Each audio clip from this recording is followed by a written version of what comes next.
자, 이번 시간에는 저희가 수동 변속기나 자동 변속기, 그다음에 우리가 제동 장치, 현가 장치, 조향 장치 등 휠 타이어 등을 다 포함하고 있는 세시 파트에 대해서 한번 우리가 수업을 해보도록 하겠습니다. 상당히 세시 파트는 어떤 면에서 봤을 때는 어려울 수 있어요.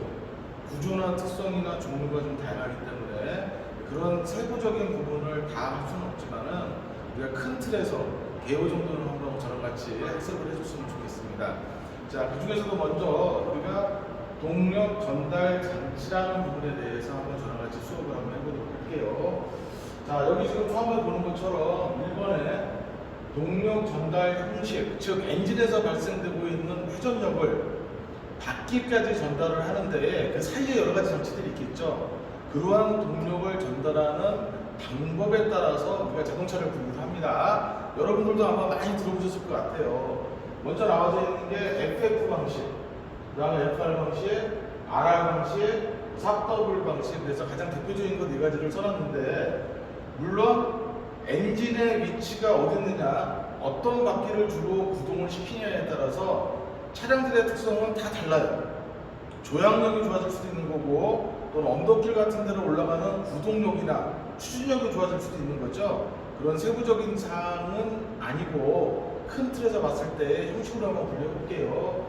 먼저 이거 앞에 나와져 있는 대문자는 엔진의 위치죠. 엔진의 위치. 그러니까 F를 썼기 때문에 프론트, 앞에 엔진이 있다는 뜻이고요.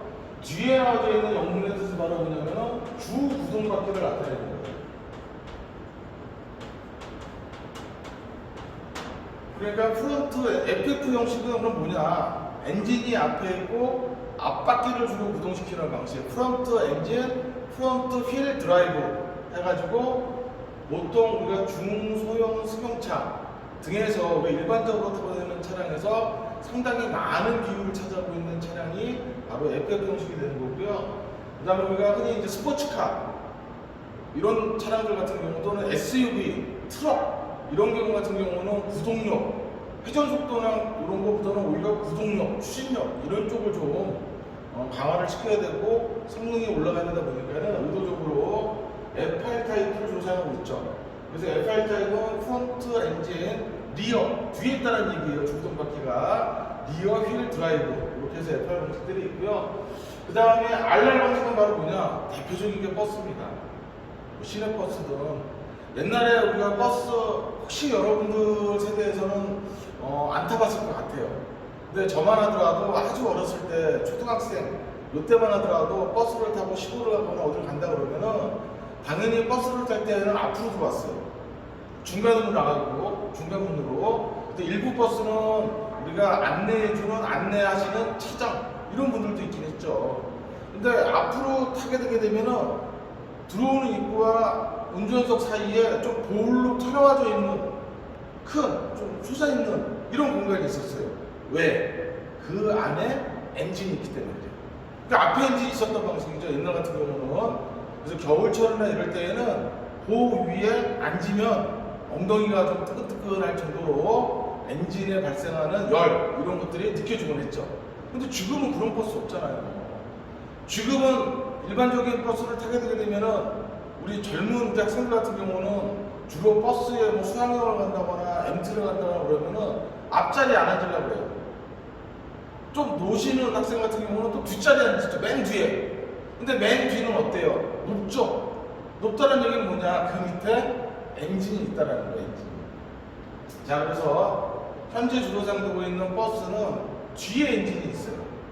그리고 다이렉트로 뒷바퀴를 주로 구동시켜요. 그래서 리어 엔진, 리어 휠 드라이브라는 명칭으로 사용을 합니다. 그 다음에 우리가 뭐 트럭도 일부 그렇고, 그 다음에 SUV 이런 차량들 같은 경우는 4바퀴를 다 움직일 수가 있죠. 그래서 우리가 사지대, 모래 같은데, 습지대, 그 다음에 뭐 풀 같은데 많은데 바퀴가 빠지거나 미끄러질 수 있는 그런 안 좋은 오프로드에서 4바퀴를 다 동시에 구동을 시키게 되게 되면은 2발로 이렇게 엉덩 가는 것보다는 4발로 적지력을 넓게 4개의 또 구동을 하니까 힘이 또 2배가 되겠죠. 그래서 우리가 구동시키는 바퀴를 갖다 보면 동력을 전달하는 형식을 우리는 4WD, 퍼휠 드라이브라고 하는 이러한 4가지가 가장 대표적인 동력을 전달 전달하는 형식에 들어가고 있습니다. 뭐 이런 것들은 어떻게 보면은 기초 상식이겠죠. 자, 본격적으로 들어가면은요. 지금 제가 그림을 하나 그려놨어요. 조금 전에 옆으로 가서.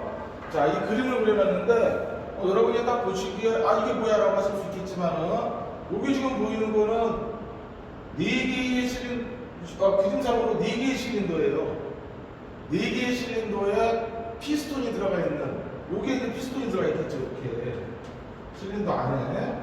그걸 다 상세하게 보기가 어려우니까, 제가 간략하게 개요도로 그려놨어요.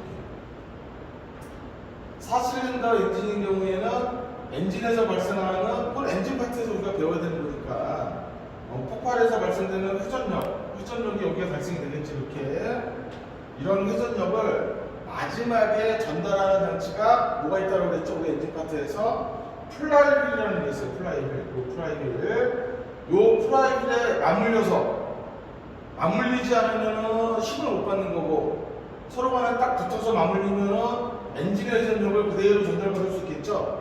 그래서 엔진의 회전력을 전달받아서 요 전달받는 요 장치, 요 부위에 있는 장치, 요 부위에 있는 장치, 이렇게 요 장치 중에서 필요에 따라서 엔진의 힘을 받았다가 또는 어쩔 때는 안 받았다가 붙었다가 떨어졌다가 하면서 동력을 전달 또는 차단하는 장치가 있어요.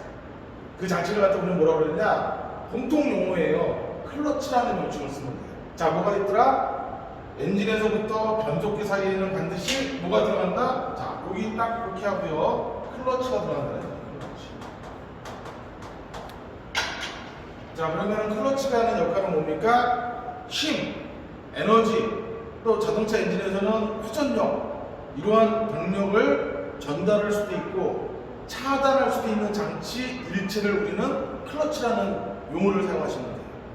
자, 클러치를 거쳐서 변속기에도 종류가 좀 있죠.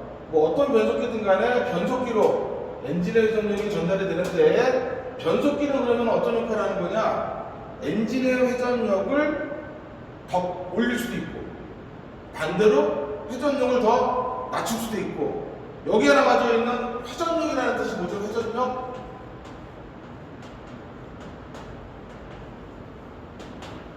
자, 회전력이라는 뜻은 힘력자잖아요. 그러니까 엔진에서 발생되는 회전하는 힘을 나타내는 걸 갖다 우리가 회전력이라고 합니다. 자, 보다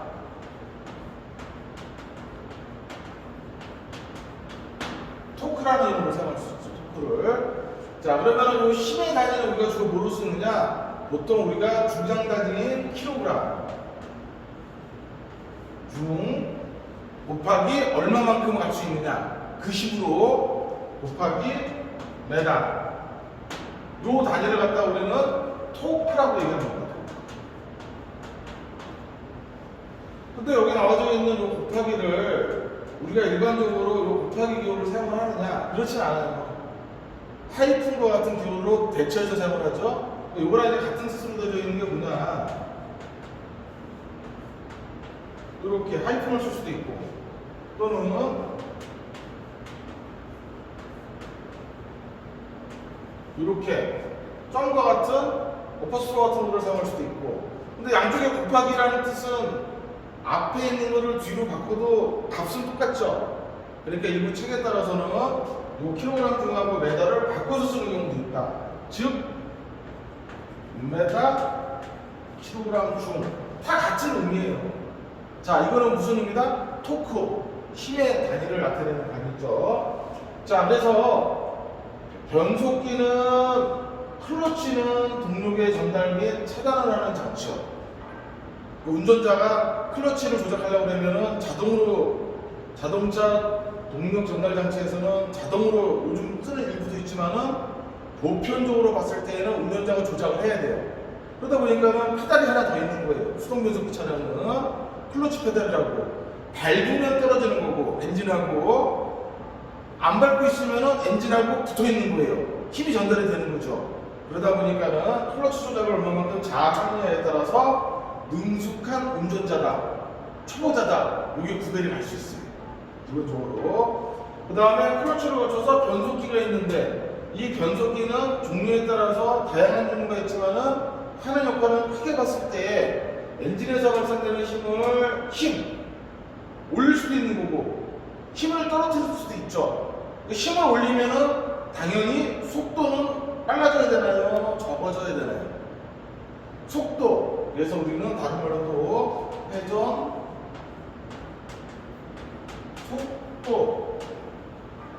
속도라는 의미를 또 사용합니다. 변속기는 그러면은 회전 속도를 빨리 해주는 데 주목적이 있을까요? 아니면은 힘을 더 키워주는 데 주목적이 있을까요? 이런 것들이 가끔 필기시험 문제나 이런 데 언급이 될 수 있어요.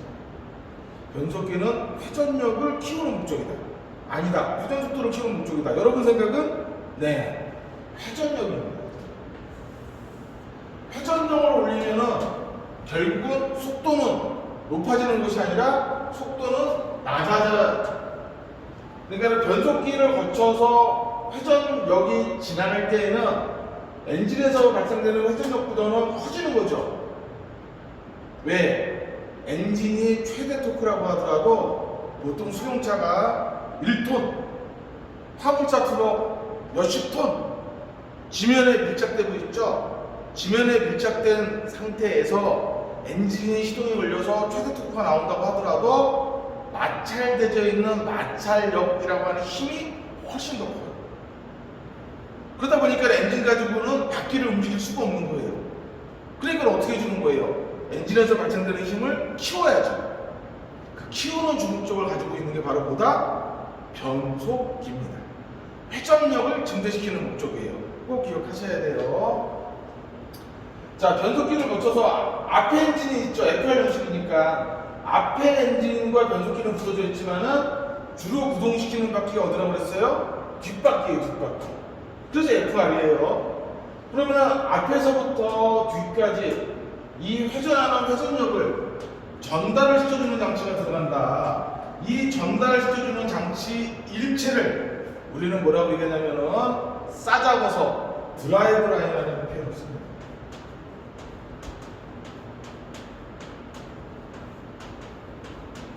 드라이브 라인이라고 드라이브 라인.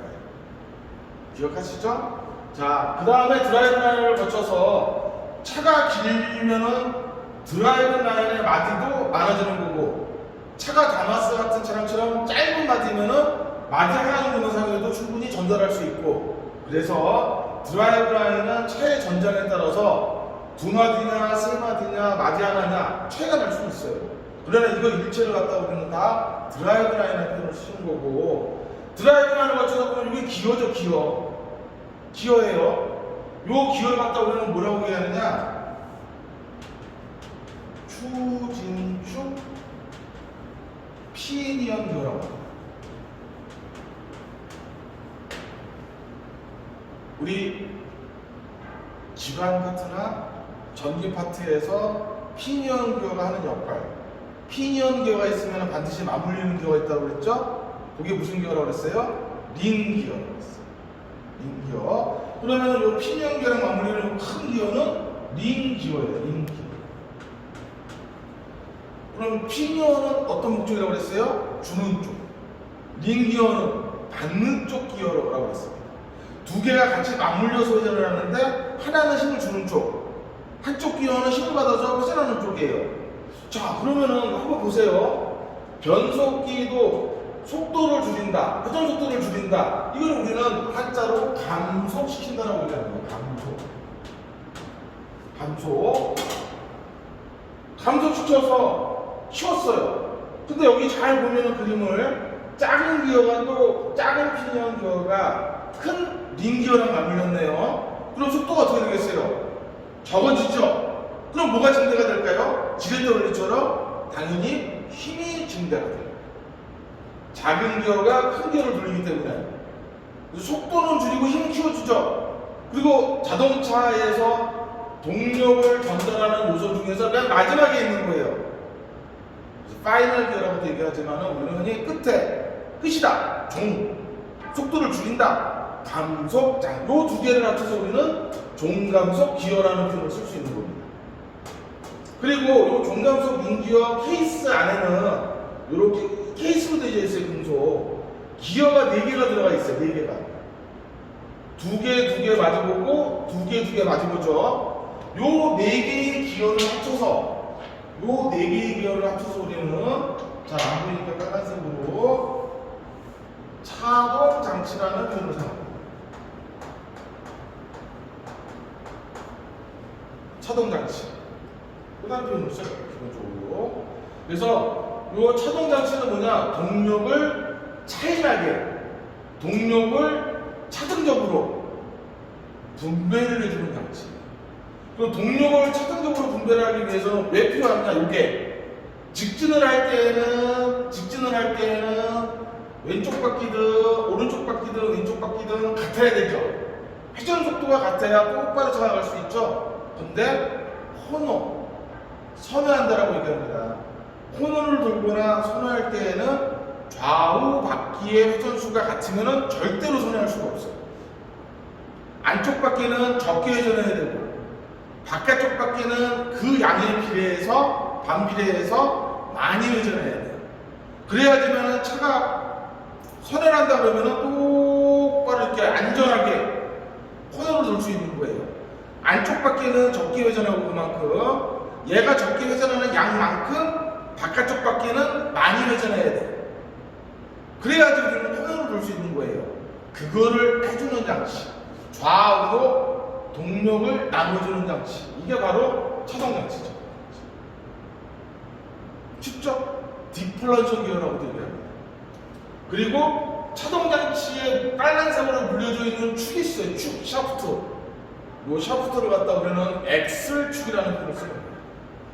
엑셀축은 가운데 있는 축이죠. 차 바깥으로 보이면 안 돼요. 이 엑셀축을 감싸는 케이스가 있어요. 그 케이스를 갖다 우리는 엑셀 하우징이라고 얘기합니다. 자, 그럼 그 부분을 갖다가 우리가 그 다음에는 휠 타이어죠. 휠 타이어. 왜? 뼈대가 있어야 되죠. 금속성으로 되죠. 스틸이든 알루미늄이든 그게 우리가 휠. 그 바깥에 누가 있어요? 우리가 고무 재질, 합성 고무 재질, 천연 고무 재질로 되어 있는 타이어가 들어가죠. 이렇게. 그리고 이 사이에 해당하는 일정량의 뭘 집어넣어줘야 돼요? 공기를 집어넣죠. 그 공기가 들어가 있는 공간이 결국은 차가 주행을 할 때 놓으면 지면에서 발생되는 충격이나 진동을 1차적으로 완충하는 장치가 얘예요. 휠 타이어. 그리고 휠 타이어를 통해서 전달되는 거죠. 차체, 바디 쪽으로. 자, 큰 개념 제가 하나 설명해 드렸죠? 조금 이제 요거를 정리를 한번 해볼게요. 엔진에서 발생되고 있는 회전력은 누구를 거친다고 그랬어요? 플라이휠을 거친다. 플라이휠에서는 누구를 거친다? 변속기로 가는데 막바로 간다 안 간다? 아니다. 중간에 반드시 누구를 거쳐야 된다? 누구를? 클러치를 거쳐야 된다. 꼭 기억하셔야 되겠죠? 그리고 클러치를 거쳐서 발생되는 전달되는 회전력은 변속기로 전달됩니다. 변속기에서는 지금 여기 제가 설명한 것처럼 드라이브 라인이 바로 여기입니다. 추진축이라고 되어 있는 이 부분이 드라이브 라인은 크게 이 축 자체를 추진축, 프로펠러 샤프트. 그 다음에 이 추진축은 길죠. 긴데 앞쪽과 뒤쪽을 이게 축이다라고 가정을 했을 때 고정시켰어요. 고정시킨 상태에서 차가 뒷바퀴가 주로 구동하죠. 뒷바퀴가 밀어. 이쪽이 뒤에요. 밀어. 그러면 앞에는 정지하려고 하죠. 그러면 뒤는 밀어. 그럼 이렇게 되는 거예요. 찌그러지죠. 압축된단 말이에요. 반대로 가속해. 그러면 또 늘어나요. 이렇게. 그래서 축은 경우에 따라서 압축되는 힘을 받기도 하고 인장되는 힘을 받기도 해요. 그러니까 고정을 시켜버리게 되게 되면 굽어지겠죠. 부러지거나. 그래서 길이가 조금씩 변화가 돼야 돼요. 전체적으로 이런 식으로 길이가 조금씩 변화가 돼야 돼요. 그래서 길이를 변화시켜주는 장치가 반드시 들어갑니다. 그래서 길이를 변화시켜주는 장치를 우리는 다른 말로 뭐라고 그러냐? 슬립 이응부라는 표현을 쓰는 거예요. 자, 뭐 한다고요? 슬립 이응부는 반드시 추진축을 이루는 구성 요소인데 바로 길이 변화를 일부 가능하게 해준다는 얘기예요. 그리고 또 또 볼게요. 이게 축이에요. 역시 뒤, 이게 앞이에요. 앞으로 가려고 그래요. 앞으로. 그럼 괜찮아요. 코너 돌죠. 코너 돌죠. 조향장치는 앞에 있잖아요. 코너 돌아요. 코너 돌다 보면은 뒤는 계속 앞으로 가려고 그러죠. 그럼 축이 어떻게 되느냐? 이렇게 코너 도는 방향으로 휘어질 수 있어요. 그러다 부러지겠죠. 또는 주행을 하다가 도로 바닥에 요철과 같은 그 장애물이 있어요. 그럼 이렇게 가다가 여기 뜨겠죠. 뜰 거 아니에요. 또 뒤에 걸리면 뒤가 이렇게 뜰 거 아니에요. 그럼 또 축이 상하로 부러질 수도 있어요. 좌우로 부러질 수도 있고. 그거를 방지하게끔 하기 위해서는 각도라는 게 변화가 돼야 돼요. 좌우로 움직이더라도 원활하게 각도 변화가 돼야 되고, 상하로 움직이더라도 각도 변화가 돼야 돼요. 그러한 각도 변화를 원활하게 해주는 장치가 들어가는데 자재임이라고 우리가 명칭을 부르는 거예요. 그럼 자재임은 뭘 해주는 거다? 각도를 변화하게 해주는 거다. 그 정도는 기억하셔야 되겠죠? 이게 헷갈린단 말이에요. 나중에 슬기롭게 자각하자. 슬기로운 사람은 자기 스스로를 반성할 줄 아는 사람, 각성할 줄 아는 사람이에요. 슬기롭게 자각하자. 얼마나 외우기 쉽습니까? 축과도 들어서 이 3요소를 합친 걸 우리 뭐라고 한다? 드라이브 라인이라는 표현을 쓴다랍니다.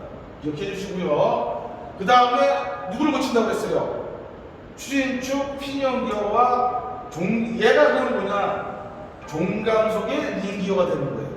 이 두 개를 합친 거를 갖다 우리는 뭐라고 얘기하냐면은 종강속 장치. 그럼 종강속이 측하는 역할은 뭡니까? 감속을 통해서 뭘 더 키워준 거예요? 회전력을 증대시켜주는 장치. 쉽죠?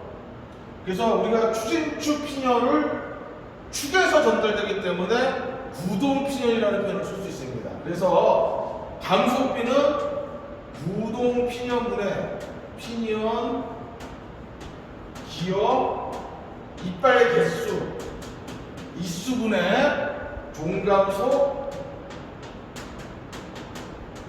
링기어의 이수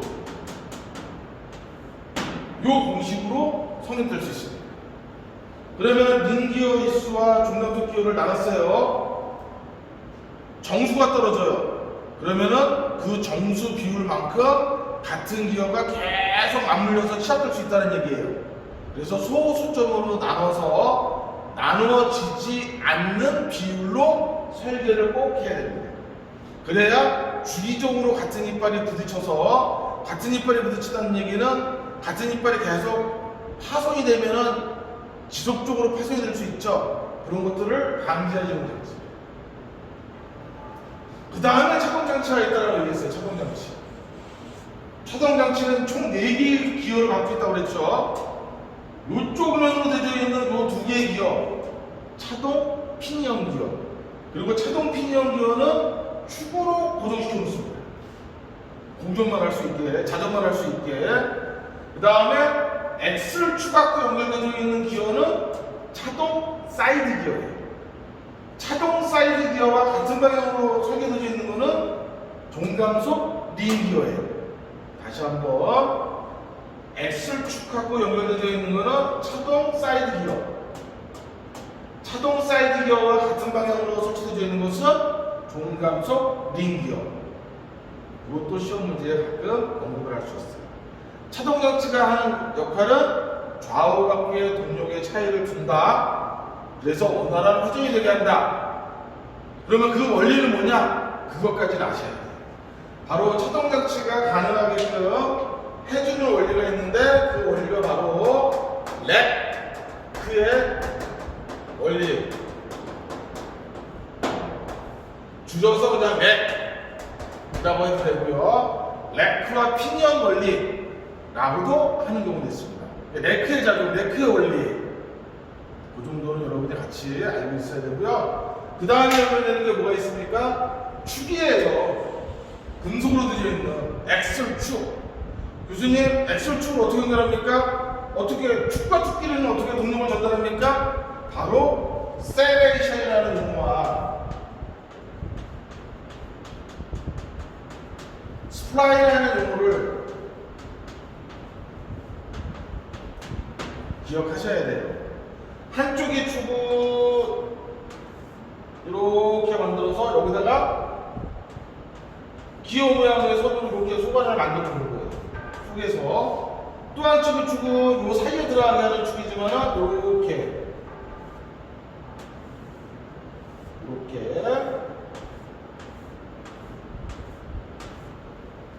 동일한 상태의 홈을 만들어 놨어요. 그래서 요 축이 여기에 팍 껴주는 거죠. 그럼 서로 간에 기어가 맞물린 거잖아요. 그러면은 A축이 회전할 때에 B축도 맞물고 회전하기 때문에 동력이 전달이 가능해요. 그때 사용하는 이런 것들 형태의 스플라인, 이런 형태의 세레이션이라고 우리가 표현을 하기도 하고, 그냥 보통 우리 세지 쪽에서는 스플라인 형태다라는 표현을 사용합니다. 동력이 전달이 가능한 거예요. 축에서는.